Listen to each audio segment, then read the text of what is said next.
जंगल में कालू कौआ रहा करता था।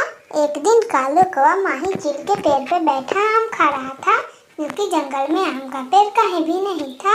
इसीलिए कालू कौए को आम खाते हुए देखकर वहाँ पर तेजी से माही चील आती है। अरे ओए कालू कौए, तू यहाँ पे क्या कर रहा है? तुम्हें जरा सा भी डर नहीं लगता? मेरे से सारे पक्षी डरते हैं और डर से इधर कोई आते नहीं है, और तू आ गया। अब मैं तुझे छोड़ूंगी नहीं। बता कब खाऊं तुझे? किस चीज से खाऊं? चम्मच से या कांटा से? अरे अरे चिल्ली, मुझसे गलती हो गई, प्लीज मुझे माफ कर दो। मुझे माफ आप कर दीजिएगा तो मैं आपके लिए रोज रोज कोई ना कोई पक्षी ला दूंगा। आपको भी पक्षी खाने का बहुत दिल करता होगा ना, इसीलिए माही चिल्ली आप मुझे कुछ फल दे दीजिए और मैं पक्षियों को जाके बोलूंगा कि माही चिल की आँख कमजोर है और वो पक्षी यहाँ पर आएंगे फल तोड़ने और आप उसको पकड़ लीजिएगा। माही चील कालू कौए की बात मान लेती है और उसे 2-4 फल दे देती है। कालू कौआ वो फल लेके वहाँ से चला जाता है। ये लो चिड़िया, खुशी की बात है, ये लो आम खाओ। मुझे पता चला है कि माही चिल का दोनों आँख की नजरें बहुत कमजोर है, इसीलिए मैं उसके सामने बैठकर आम खा रहा था और वो माही चिल मुझे देख भी नहीं पा रही थी। और मैं तो बहुत आम खाया और एक एक आम तुम लोग को भी ले आया। अच्छा चिड़िया, जल्दी खा लो, कल हम सब चलेंगे। अब मैं जा रहा हूँ बंटी कबूतर और तोते को बुलाने। इतना कह के कालू कौआ वहाँ से बंटी कबूतर के पास चला जाता है। यारे कबूतर, क्या बताऊं, बहुत खुशी की बात है। माही चील का वो आम का बगीचा है ना, मैं उसमें बैठा मस्त आम खा रहा था और माही चील मेरे सामने थी और शायद वो मुझे देख नहीं पा रही थी। शायद उसके नजर कमजोर है, इसीलिए कल हम सब लोग चलेंगे उसके बगीचे में से आम खाने। देखो खा के कितने रसीले हैं। अच्छा मैं चलता हूँ। इतना कह के कालू कौआ वहाँ से मिट्ठू तोते के पास चला जाता है। सब जगह कालू कौआ यही बात बताता फिर रहा था। मिट्ठू तोते को भी कालू कौआ यही बात बताता है और सभी पक्षियों को बोलता है कि वो अपने अपने घर से पानी पी कर आए। टुनटुनी चिड़िया तो बहुत चालाक थी, उसको तो पता था अगर चील हम लोग को देख लिया तो छोड़ेगी नहीं, इसीलिए वो अपने साथ एक चाकू रख लेती है। सभी पक्षी आम के बगीचे में पहुँचते हैं। सभी पक्षी पेट भर आम खा के बैठे थे कि कालू कौआ बोलता है, अरे अरे पक्षियों, बस इतना आम खाना था? अरे अरे पेट भर आम खाओ, यहाँ आजादी है, क्योंकि माही चिल की तो आँख खराब हो गई है ना। पेट भर खाओ, जितना खाना है उतना खाओ, डर डर के मत खाओ। इतना कहके कालू कौआ वहाँ से माही चील के पास चला जाता है। माही चील भी तेजी से पक्षियों की ओर आती है। ये देखिए चिल्ली, मैंने आपके लिए 3 मोटे ताजे पक्षी ला दिए हैं। जाइए जाइए, इसे मस्त कांटे चम्मच से खाइए, जैसे आप मुझे खाने की बात कर रहे थे।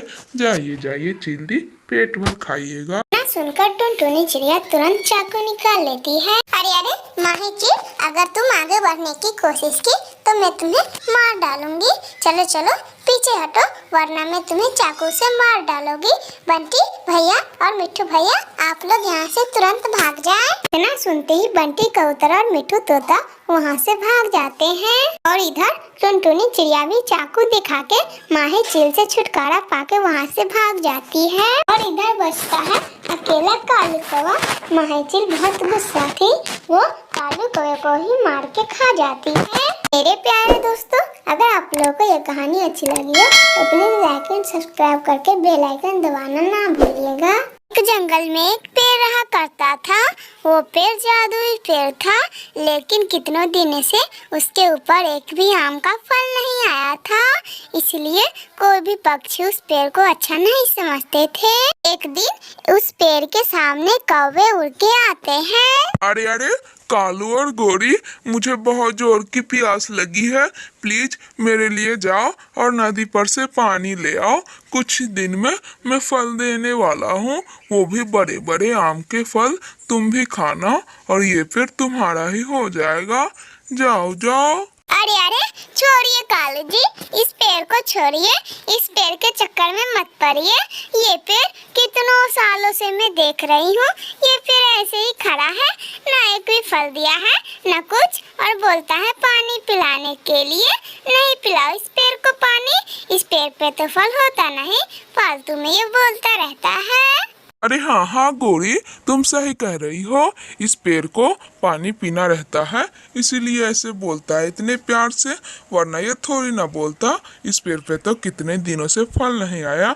चलो हटो हटो, जाओ जाओ, हम लोग तुम्हें पानी नहीं पिलाने वाले। इतना कह के कालू कौवा और गोरी कौवी वहाँ से चले जाते हैं, और बेचारा वो पेड़ तकता ही रह जाता है, और गोरी कौवी कालू कौवा वहाँ से चले जाते हैं। थोड़ी देर बाद उस पेड़ के सामने से टुनटुनी चिड़िया गुजरती है।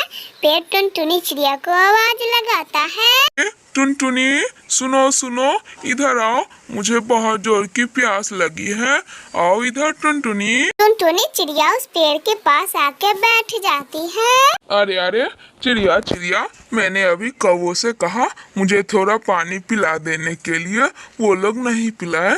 जब मैं फल दूंगा ना तो उन लोगों को आंख में भी सटने नहीं दूंगा।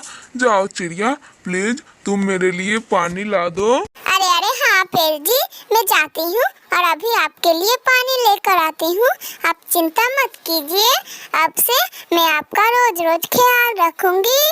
इतना कह के टुनटुनी चिड़िया वहाँ से नदी पर पानी लेने चली जाती है। टुनटुनी चिड़िया पानी लेकर आती है और उस पेड़ को पिला देती है। ऐसे कितने दिन बीत जाते हैं। प्यारी टुनटुनी चिड़िया रोज रोज उस पेड़ का सेवा करती और रोज रोज उससे पानी देती। ऐसे ही 1 महीने और बीत जाते हैं। आखिरकार वो दिन आ ही जाता है जब उस पेड़ पे बड़े बड़े आम के फल थे। टुनटुनी चिड़िया ये देख के बहुत खुश हो रही थी। भगवान, मेरा मेहनत सफल हो गया, अब मैं रोज रोज दाना लाने नहीं जाऊंगी और इसी पेड़ पर से आम का मीठा मीठा फल खाऊंगी और बहुत मजा आएगा। हे भगवान। और कालू कौवा गोरी कौवी बात कर रहे थे। अरे कालू जी, मैंने सुना है कि उस पेड़ पे बड़े बड़े मीठे मीठे आम के फल लग गए हैं। चलिए चलिए, हम लोग अभी वो आम के फल खा कर आते हैं। इतना कहते ही कालू कौवा और गोरी कौवी उस पेड़ पर से आम का फल खाने चले जाते हैं। अरे कौवो, तुम लोगों ने उस दिन मुझे पानी नहीं पिलाया था, इसीलिए इस फल पर बस टुनटुनी चिड़िया का अधिकार है। तुम लोग भागो यहाँ से, वरना मैं तुम लोगों को पीट दूंगा। अरे नहीं नहीं, पेड़ पेड़ हम लोग नहीं भागेंगे, 2-4 फल तो हम लोग खा कर ही जाएंगे। जब तक हम लोग का मन नहीं भर जाता, तुम क्या कर लोगे मेरा? गोरी कौवी के इतना बोलते ही पेड़ को गुस्सा आ जाता है और पेड़ एक बड़ा ढाल उन दोनों के ऊपर गिरा देता है और वो दोनों वहीं पे तड़प तड़प के मर जाते हैं। मेरे प्यारे दोस्तों, अगर आप लोग को ये कहानी अच्छी लगी हो तो प्लीज लाइक एंड सब्सक्राइब करके बेल आइकन दबाना ना भूलिएगा। एक दिन परी नदी पर घूम रही थी कि तभी उसका क्रोन पानी में गिर जाता है। अरे ये क्या हो गया? मेरा सोने का क्रोन गिर गया पानी में। अब मैं किससे सोने का क्रोन मंगाऊंगी? ओहो, कोई पक्षी भी नजर नहीं आ रहा है। ऐसे वो परी रो रही थी। वहाँ पर कालू कौवा और टुनटुनी चिड़िया आते हैं। देखो पक्षियों, मेरा सोने का क्रोन इस नदी में गिर गया है। अब तो उस नदी में से कोई मेरा सोने का क्रोन लाके तो नहीं देगा, लेकिन हाँ, मैं तुम लोगों को सोने की सिक्के की पोटली देती हूँ और उस सोने के सिक्के से तुम लोग मेरे लिए एक अच्छा सा और सुंदर सा एक क्रोन बना के ले आओ। मैं आप लोगों को गिफ्ट भी दूंगी और तोहफा भी। जाओ जाओ, तुम दोनों जाओ और क्रोन सिर्फ सोने का लेना, सोने का और कुछ नहीं। टुनटुनी चिड़िया मिट्ठू तोते के दुकान में जाती है। मिट्ठू तोता टुनटुनी चिड़िया से बोलता है, अरे बहन टुनटुनी, एक बात बताऊं, मेरे पास तो सोने का क्रोन नहीं है, लेकिन हाँ ये क्रोन है। ये सोने का तो नहीं है, लेकिन ये देखने से इसे कोई नहीं पहचान सकता। साक्षात भगवान भी इसे नहीं पहचान सकते देखने से।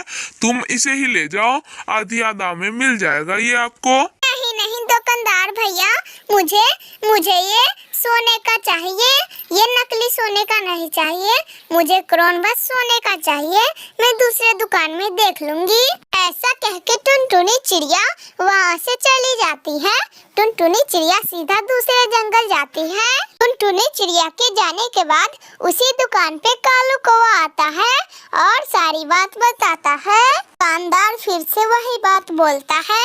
देखो कालू भाई, मेरे पास तो असली सोने का क्रोन तो नहीं है, लेकिन हाँ ये क्रोन है जो हूबहू असली सोने का जैसा लगता है। इसे कोई नहीं पहचान सकता, स्वयं इसे भगवान भी नहीं पहचान सकते कि ये असली है या नकली। तुम इसे ही ले जाओ, इसे सोने का आधा दाम में बिक जाएगा। ये तुम इसे ही ले जाओ, ये अच्छा भी लग रहा है, सोने के क्रोन से ये कहीं ज्यादा अच्छा है, तुम इसे ही ले जाओ। अच्छा ठीक है दुकानदार भैया, आप इसे ही पैक कर दीजिए, ये बाकी सोने का सिक्का मेरा हो जाएगा, इसी को ही पैक कर दीजिए। वैसे भी ये सोने के क्रोन से कहीं ज्यादा अच्छा लग रहा है और लग भी रहा है कि सोने का है। ऐसा कह के कालू कौवा वो नकली सोने का क्रोन और उधर टुनटुनी चिड़िया असली सोने का क्रोन लेकर परी के पास पहुंची थी। तुम लोगों ने मेरा सोने का क्रोन वापस कर दिया, जो दिया सो लिया, इसमें सोने के सिक्के हैं। आप लोग चले जाइए, ये तोहफा लेके आप लोग अपने घर जाइए। कालू कौवा उधर सुनार के दुकान पे सोने के सिक्के को चेक करवाने जाता है तो पता चलता है वो सोने का सिक्का तो नकली है। कालू कौवा वापिस टुनटुनी चिड़िया के पास आता है। कालू कौवा देखता है टुनटुनी चिड़िया तो अब अमीर चिड़िया बन गई है, उसका तो एक बड़ा बंगला भी है। ये देखकर कालू कौवा हैरान हो जाता है और टुनटुनी चिड़िया से पूछता है, अरे टुनटुनी बहन, तुम इतनी अमीर कैसे बन गई? वो परी मुझे नकली सोने के सिक्के दे के चली गई, पता नहीं वो कहाँ चली गई, लेकिन वो मुझे नकली सोने के सिक्के दे के चली गई। लगता है तुम्हें असली सोने का सिक्का दे के गई है वो। कालू भाई, इसका मतलब आप भी उसे सोने का क्रोन नहीं नकली क्रोन दे आए हैं, इसीलिए वो परी बोल रही थी जो दिया सो लिया, आपने उसे नकली क्रोन दिया। और कालू भैया, वो परी आपको नकली सोने के सिक्के दे के चली गई, बात बराबर हो गया। आप अपने घर चले जाइए। लिए कालू भैया, लालच करना बुरी बला होता है, मैंने नहीं लालच किया, मेरा बड़ा घर भी बन गया और मैं खुशी से जिंदगी भी बिताती हूँ। मेरे प्यारे दोस्तों, अगर आप लोगों को ये कहानी अच्छी लगी हो तो प्लीज लाइक एंड सब्सक्राइब करके बेल आइकन दबाना ना भूलिएगा।